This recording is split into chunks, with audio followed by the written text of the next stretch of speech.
20 years after the signing of 3 conventions in Rio, we will be back there to look at what's been done under the United Nations Framework Convention on Climate Change, under the Convention on Biodiversity, and on the Convention on Desertification.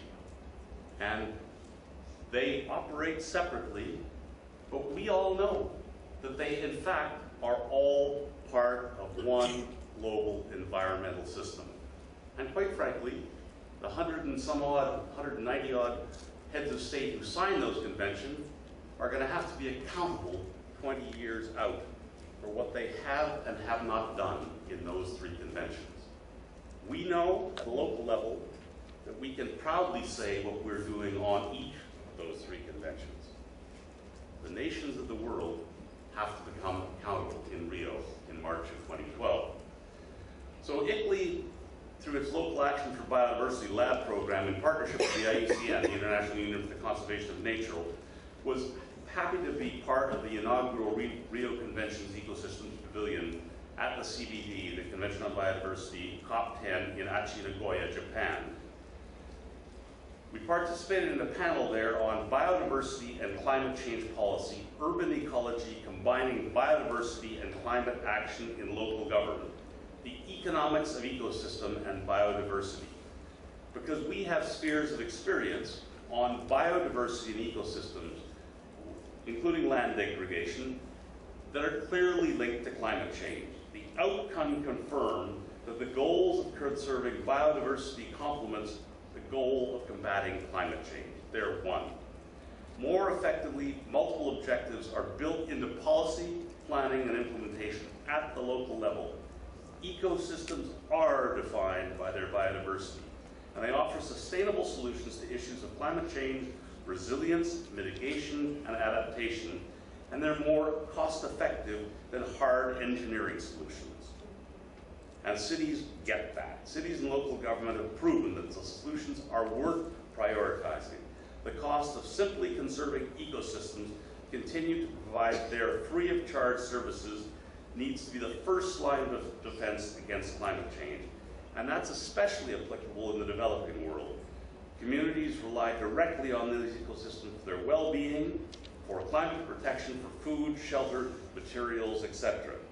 At the CBD COP10, in partnership with the IUCN, the CBD Secretariat, UN Habitat, UNESCO, and others organized and took part in this, and a number of other events to promote the efforts and needs of local, regional governments.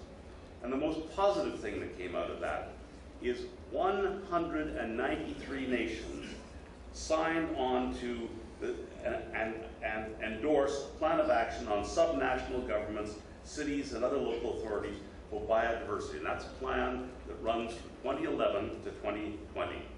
So I ask you, if 193 nations can sign on to that in Nagoya, what's missing at the UN Framework for Climate Change?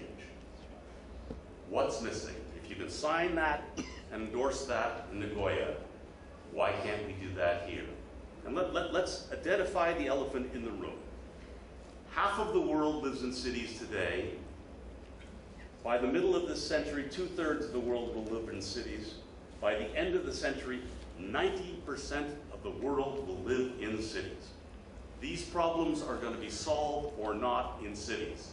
And cities are reaching out and asking for partnership. They're asking for involvement. They're saying we can do a lot in our jurisdictions, but we can do far more if we have your assistance.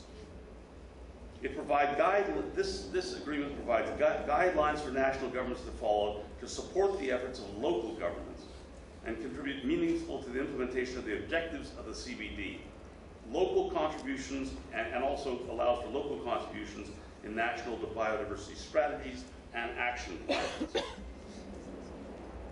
It wasn't easy, I'll tell you. There was a division there. We had to use what's called the Friends of the Chair meetings that finally endorsed on the last day of negotiations with minimal changes. The significance is that now national governments have committed, not necessarily in financial terms, I must point out, to work more closely with local governments to the benefit of both. It's up to us really at our local levels now to capitalize on that momentum. And I know that the lab team is pursuing that as we speak and approaching national governments with proposals. But we need to talk to national governments and say, if you can sign something in Nagoya that recognizes local governments, why can't you put that same thing together here in Cancun? This we can accomplish in Cancun, if nothing else, because cities are ready, as you heard from Martha, in the pact, where we've had now over 160 million representatives, cities representing over 160 million people have signed on to this pact. 20 of the 40 largest cities in the world are part of this pact. They've all agreed to work through Carbon as a reporting mechanism.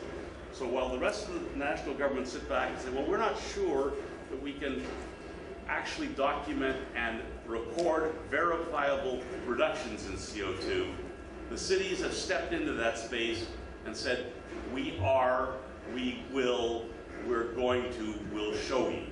So again, cities are taking the lead.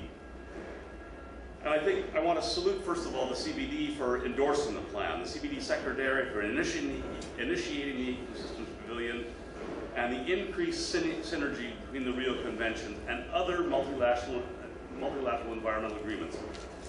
Challenge the parties to the UNSCC to match and exceed the achievements of the CBD COP10. Given local governments the chance to contribute significantly to the objectives of all three of these conventions.